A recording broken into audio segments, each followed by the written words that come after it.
Chhattisgarh cabinet की अहम बैठक आज हुई। मुख्यमंत्री आवास पर यह बैठक हुई है और इस बैठक में कई प्रस्तावों पर चर्चा हुई। बैठक में स्वर्गीय महेंद्र कर्मा के बेटे आशीष कर्मा को डिप्टी कलेक्टर बनाने का प्रस्ताव पर मुहर लगी है। महेंद्र कर्मा झीरम घाटी में हुए नक्सली हमले में मारे गए। साथ ही प्लेसमेंट एजेंसियों द्वारा रखे गए शिक्षकों के मामले में भी मंत्रिमंडल में फैसला लिया गया। मार्च में प्लेसमेंट एजेंसियों का कॉन्ट्रैक्ट पूरा होने के बाद कलेक्टर और डीईओ शिक्षकों को चिन्हित करेंगे।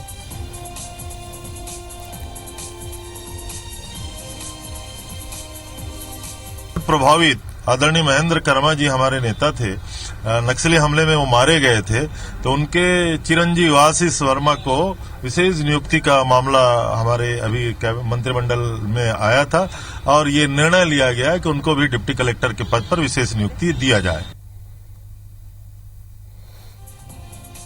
चलिए, तो छत्तीसगढ़ कैबिनेट की बैठक आज हुई और दो अहम प्रस्तावों पर मुहर लगी है। चलिए, ज्यादा जानकारी के लिए सीधा रुख कर लेते हैं रायपुर का। सौरभ सिंह परिहार हमारे साथ सीधे जुड़ रहे हैं। सौरभ, कैबिनेट की बैठक आज महत्वपूर्ण बैठक हुई, क्या कुछ इस बैठक में निर्णय हुए हैं?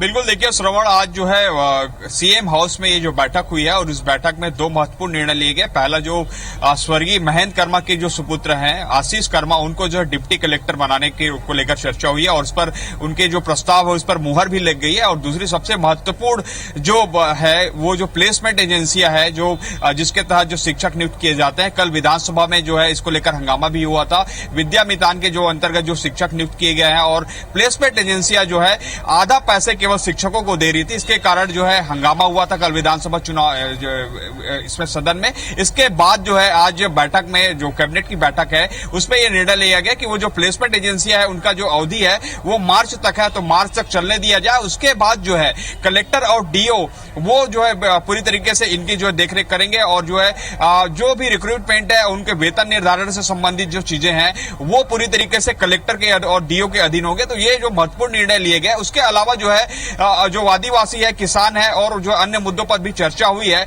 लेकिन जो मुद्दे हैं इससे जो है 5000 से ज्यादा शिक्षक है अभी जो विद्या मितान के अंतर्गत, वो लगातार शिकायत कर रहे थे, सरकार के खिलाफ हल्ला बोल रहे थे कि उन्हें जो है पूरा मेहताना उनका नहीं मिल पा रहा है। प्लेसमेंट एजेंसियां है वो जो है पूरे पैसा खा जा रहे हैं। इसको लेकर जो है भूपेश बघेल की सरकार जो है पिछले दिनों भी उन्होंने स्पष्ट तौर पर कहा था कि जो प्लेसमेंट एजेंसी चाहे कोई भी डिपार्टमेंट के रहे, अगर जो उसमें गड़बड़ियां सामने आती है तो उस पर कार्रवाई की जाएगी। और आज यही जो देखा गया कैबिनेट की बैठक में, जो मार्च तक खत्म हो जाने जो होने हैं वो उसकी जो एजेंसियों के जो एग्रीमेंट है वो खत्म कर दिए गए। अब देखने वाली बात होगी कि किस तरीके से आगामी दिनों पे जो ये शिक्षक है वो किस तरीके से काम करेंगे और सरकार इसको लेकर और क्या रूपरेखा बनाई जा रही है। वही अगर सबसे महत्वपूर्ण ये बात माना जा रहा है कि महेंद्र कर्मा के जो सुपुत्र है आशीष कर्मा, उसको जो डिप्टी कलेक्टर बनाया गया है, क्योंकि जो महेंद्र कर्मा है झीरम घाटी कांड में जो है वो शहीद हुए थे, तो उनके याद में एक ये फैसला लिया गया है। चलिए, इसके अलावा सौरभ, आज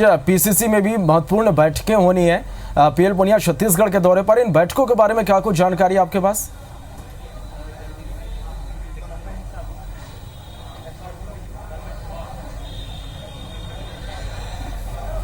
बिल्कुल, देखिए आज जो है प्रदेश कांग्रेस प्रभारी पीएल पुनिया जो है बैठक ले रहे हैं। आप देख सकते हैं अभी ये बैठक चली रही है। मैं अभी प्रदेश कांग्रेस भवन में हूं और सारे कार्यकर्ता जो है यहाँ पे पहुंचे हुए हैं। आज ये बैठक जो है 4 दौर की बैठक होनी है, लेकिन इससे पहले कि भूपेश बघेल जो भी वर्तमान में प्रदेश अध्यक्ष हैं उनका दौरा है, 2 जिलों में दौरा है। इसके चलते जो उनकी बैठक होनी थी, प्रदेश चुनाव समिति की बैठक होनी थी 4 बजे, लेकिन इससे पहले की जो है वो बैठक जो है अभी आयोजित की गई है, वो बैठक चल रही है।